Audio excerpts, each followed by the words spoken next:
машинеңизди жууп берейинби?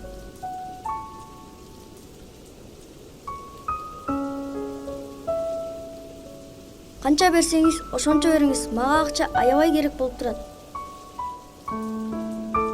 Мен эт кылбай акча албайм. Мен кайырчы эмесмин.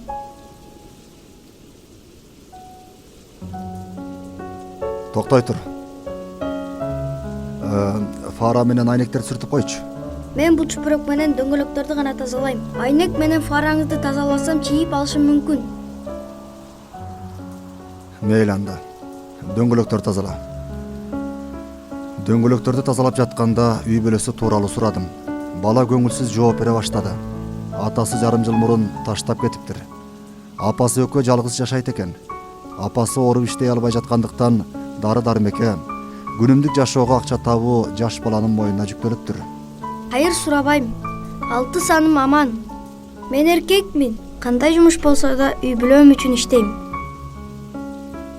Күндүзү мектепте окуйм, а кечкисин иштеп акча табам. Кээде дүкөндө иштейм. Ал жакта таштанды чыгарып же дагы башка жумуштар жасайм.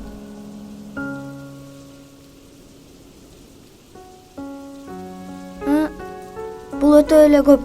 Анчалык жумуш жасаган жокмун.